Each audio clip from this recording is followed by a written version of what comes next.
I'm Megan, 38, making my living as a freelance designer. While being a carefree bachelor might sound glamorous, the truth is, I'm the end product of being a workaholic since my 20s. Now, I have the freedom to work from a rented house with a garden as a freelancer, but back when I was an employee, staying overnight at the office was the norm. I'd mask my body odor with cologne, a true denizen of a grueling, dark work culture. I credit that swamp for making me who I am today. But it inevitably meant missing out on marriage and having virtually no romantic encounters. It's not my fault. I'd like to think. Becoming a freelancer from an employee gave me more time, and with it, a growing sense of loneliness when alone. My niece is my solace. My sister, who's just 2 years older than me, led a life completely opposite to mine. As soon as she hit her 20s, she was off down the happy female life path of marriage and childbirth, and despite being only 2 years older than me, she has an 18-year-old daughter. From birth, my niece has always called me Maggie. This niece of mine, adorable beyond words, is not only smart and skilled in the kitchen but also has all the good traits of my sister. Thanks to my erratic schedule, my niece often takes care of my meals and clothing. Maggie, let's make a veggie-packed pot tonight. You haven't been eating your vegetables recently, have you? Oh. My angel, no, my archangel. Coming home in her school uniform. It makes my old man's heart flutter. But my niece has harbored a small dream for a long time. That is to have a dog. Both my sister and brother-in-law have allergies to animals, and I lived in a no-pets apartment during my corporate days, so I couldn't fulfill her dream. But recently, her desire for a dog has exploded. Maggie, life with a dog is great. Animals never betray you. She keeps saying things as if I'd been betrayed by men in the past. I'll take care of the hard work. Indeed, for my niece who visits often, raising a life might not be such a bad idea. Having a dog might also alleviate my loneliness.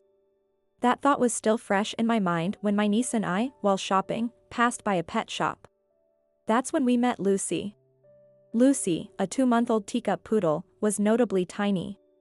Sitting with her round eyes fixed on us, she struck us both instantly. Lucy was so small she could fit snugly in both hands. Her price wasn't as cute as she was, but she was a plump and adorable dog. From that day, my niece and I were devoted to taking care of Lucy. After school, my niece would bring her friends over, and they'd take over my house, claiming it was time to walk Lucy. But for Lucy, these walks were just sunbathing with a constantly changing palm bed. I watched, amused, as my niece and her friends took turns holding Lucy. The teacup poodle that came into our home became the idol of my niece and her friends, and my niece started coming over every day as if she were my own daughter. Then, one day, there was an announcement about a neighborhood cleanup. I had a deadline looming and had informed the team leader, Mr. Smith, that I couldn't participate. But a loud intercom buzz shattered my focus. Hey, Megan. I know you're there. There was Mr. Smith on the camera. I had met him when I moved in, greeting him properly since he was the neighborhood team leader, but I had found him somewhat unapproachable, a feeling that wasn't misplaced, it seems. As I hurried to the door, Mr. Smith launched into a rapid-fire lecture. Cooped up in your house every day. Why not join the neighborhood cleanup once in a while? Get out and soak up some sunlight. You'll start looking suspicious. Unity is our neighborhood's pride. You have to participate in the events. Mr. Smith's words led me, almost as if I were being taken into custody, to join the neighborhood cleanup. Everyone, I've brought Megan with me. Looks like she's finally decided to contribute to the community. It's important to participate in gatherings like this and play your part, right? I'm sorry. I managed to say just that before hurrying to finish my share of the cleaning. Just then, I heard someone call out from behind, Megan? Turning around, I saw Erica standing there. Erica had been extremely kind, offering advice on the local bargain supermarkets and shortcuts when I moved in. Let's do it together. Before I could respond, Mr. Smith caught hold of me and said, Megan, could you run to the store and get some iced tea and snacks for the break? Handing me the money bag forcefully, he added, if you need a bike, stop by my place and use mine. We need 30 bottles of tea. 30 bottles? The store was a 15-minute walk away. Borrowing a bike for this. What should I do? As I was contemplating, Erica caught up with me on her bike. It's tough doing this alone, isn't it? Erica had come by bike and kindly offered to help with the shopping. You're a lifesaver. I was wondering what to do. That's just how he is. Bullying under the guise of fun, even at his age. There are rumors he volunteered for the team leader role just to pick on someone. The thought that such a world of bullying existed even among adults weighed heavily on me. In the end, I didn't finish my cleaning duties until late in the evening and arrived home after dark. On my way back, it seemed Mr. Smith was following me, but I lacked the energy to deal with it and trudged home. After that, Erica started visiting my home more frequently. I'm not fond of letting people inside, so we often talked in the garden or went to a nearby cafe, but Erica never seemed to mind listening to my work gripes and neighborhood tales. So, Megan, you're single, right? Yeah. I see. Isn't it a bit scary, living alone in a house as a woman? Maybe. I've always lived in an apartment, so maybe I missed having a garden. A garden, huh? Yeah. It's hard to have that in an apartment. What do you do on your days off? Sleep or work? That doesn't sound like a day off at all. I guess not. But you must be pretty well off, living alone in a house. Why do you say that? Because owning a house on your own is impressive. Not really. While we were having this casual chat, my niece waved at us as she passed by the cafe. Bye. Maggie. Erica smiled at her, saying, "What a lovely daughter you have." She's not my daughter, but explaining seemed too much trouble, so I just smiled and let it slide. One holiday, my niece came over to play. We took Lucy, the dog, to the local park for a run in the dog park. Though it was a dog park, it was too vast for Lucy, who got surrounded by larger dogs and didn't run at all, leaving us in stitches.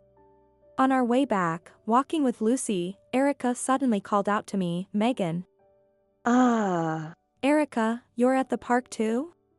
Yes, I came with my husband. Look, over there. She pointed towards a tall man with long hair standing in front of a vending machine.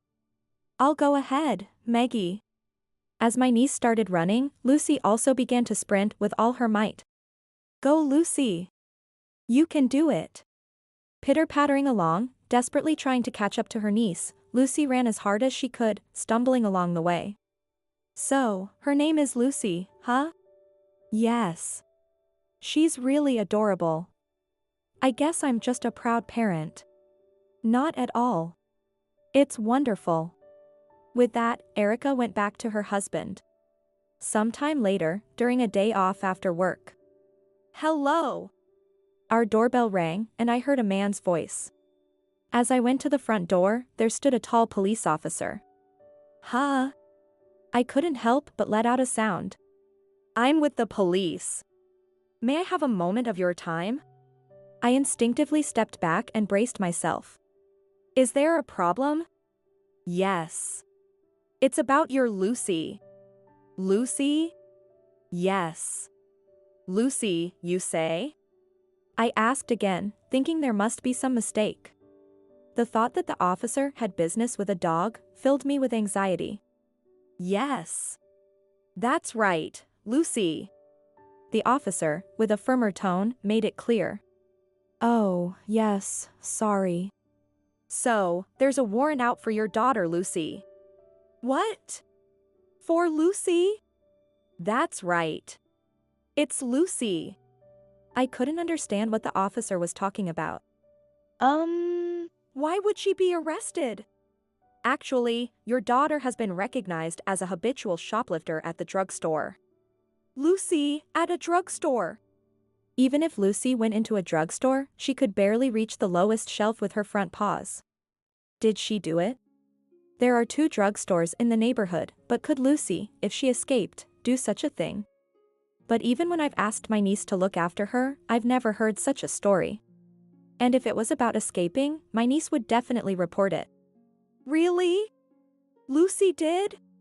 While this was going on, Mr. Smith came in front of our house. Megan. Police? What happened? Are you sure? Why are you dressed like that? At Mr. Smith's words, the officer readjusted his hat, averting his gaze. Mr. Smith, with a faint smile, scrutinized the officer's uniform and appearance. What is it? You. No? So, why is the officer here?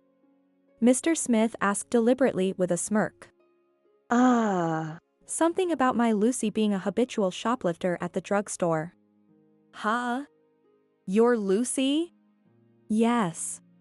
Ahaha. Lucy, a habitual shoplifter?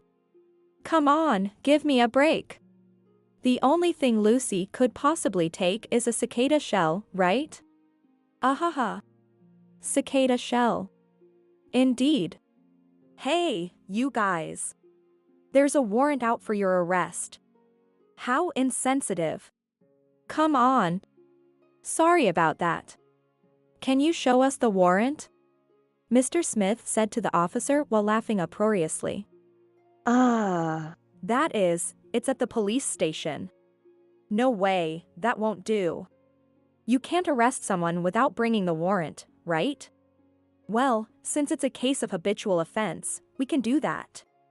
Huh, that's news to me. Catching a habitual offender, you must be quite competent. Well, that's a given. So, how about it, Megan? Why don't you bring in the habitual offender? Mr. Smith winked at me. I said yes. Softly and went inside to look for Lucy. After having her fill, she was fast asleep, belly up, in a state of bliss. Lucy, to be arrested like this. I cradled Lucy, who was lying belly up, in both hands and returned to the entrance.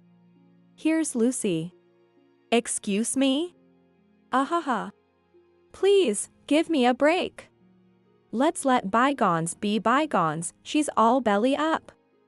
Mr. Smith, finding it hilarious, burst into laughter, tears streaming down his face. Startled by the laughter, Lucy opened her eyes but then fell back into a deep sleep. Enough with the teasing. Hand over your daughter, Lucy. That's what I've been saying, this is Lucy. I'm talking about the human Lucy. I understand. If you're so reluctant to hand over her, then please give me $20,000 for the damages to the drugstore. I'll negotiate with them on your behalf to settle this. Excuse me? Oh, this is a lost cause. Saying so, Mr. Smith immediately made a phone call. A lost cause? What's wrong? It's only because you're not meeting our demands that we're discussing a settlement. Really, why do I have to deal with this as an officer? Mr. Smith sighed deeply. Really, I don't know what you're thinking bothering Megan like this, but that's not right, is it? What's not right? We're busy here, negotiating a settlement for you. All right. Just arrest us then. Megan, could you wake up Lucy? Go ahead, officer, take Lucy away. Lucy didn't stir from her blissful sleep, belly up. I couldn't help but admire how she could sleep so peacefully in the palm of someone's hand. Even in this state, her twitching form brought a smile to my face. Meggie, I'm home. What's going on? Something happen? Huh? What's Mr. Smith doing here? Excuse me? You know him? Meggie, you didn't know? He's a neighbor, right? Well, yes, but... Looking at Mr. Smith, I saw him gazing at my niece with an expression of kindness I had never seen before. Mr. Smith is the school counselor at our school. The school counselor? Yours? Yeah. He's really effective as a counselor. No teacher can stand against him. Mr. Smith is like our savior. According to my niece, while most school counselors don't get too involved, Mr. Smith takes his students' concerns seriously, not hesitating to confront teachers on more than one occasion. So, what's happening? Oh, Lucy is apparently a habitual shoplifter at the drugstore. Excuse me? Who is? Lucy is. Ahaha. Are you serious, officer? Wait, is this some kind of prank? Ah. You must be Lucy. I've been looking for you. Excuse me? You're the habitual shoplifter. Huh? Officer, do you actually have any evidence? Being accused of shoplifting is utterly ridiculous. First off, what's with that long hair? Is it even okay for a cop to have such a look? That's what I'm saying, Mr. Smith said with a big laugh. Indeed. Though tied back, the idea of a policeman with long hair seems like something out of a TV show. Wah, wah. Finally, the officer was at a loss for words. Erica, it's about time you came out. Mr. Smith turned around to say this, and Erica emerged from behind our gate. That's her. That high school girl is a habitual shoplifter. Erica. Eh? Oh, this officer is. I realized, albeit belatedly, that the officer resembled the man I had seen in front of a vending machine in the park. Enough already. Just pay up the $20,000 already. It was then. You're late, Mr. Smith said, and looking where he directed, another officer appeared. What is even happening anymore? Hello, officer. My niece greeted this new officer too. To her, everyone seems like a friend. I truly admire her social skills. I thought to myself. Hello. I heard about everything from my husband. Sorry to make you feel bad. With that, the officer stood in front of me, facing the long-haired officer. Enough is enough. We'll hear the rest at the station. Erica, you too. Huh? Why me too? It's obvious. Really, such a childish scam. Wait, why am I? The habitual shoplifter is supposed to be her, right? That's because this girl is Megan's niece, and little Lucy is that tiny dog over there. Don't you get it yet? But that girl, she calls Maggie. That's just a nickname. Huh? This girl is Megan's niece. She's adored her since she was very small. For niece, she's as important as a mother would be. Why do you even know all this? I'm her school counselor. I keep track of the students, and if there's a relative around, I need to be informed. I couldn't give any advice otherwise if something were to happen. School counselors do that? I want to. How can I give advice without knowing the child's circumstances, especially if there might be mental health issues? Indeed. Wait, does that mean she had something she needed to consult about? She did come to me, wishing for her, Maggie, to be happy. I ended up crying, holding Lucy in my palms. Despite my sweaty hands and tears, Lucy was still breathing peacefully in her sleep. Knowing her, she must have been stopping by frequently upon realizing a familiar face was the counselor. But to think she wished for my happiness. Let's save the accumulating stories for later. We're taking you in for now. Later, 3 officers arrived and took Erica and her husband away. Really, such a childish crime, Mr. Smith's wife said, clearly exasperated. Thank you, Mr. Smith. You've been a great help. Ever since you moved here, Erica has been loitering around this area. She's been a troublemaker in the neighborhood, so I wondered if she was up to something. I've heard from your niece about how busy you are at work. I just wanted you to be aware of Erica's presence and mine. It's too late after something happens. So, I've been targeted from the start? It seems so. Your niece and her friends often come to the counseling room, and they've talked about how recently, Megan has been seen with a mean-looking woman. Well, recently, it's all about Lucy in the counseling room. Mean-looking. I never thought of myself that way, but they noticed. What was I even looking at?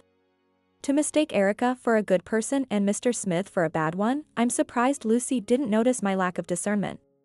I really need to improve my social skills.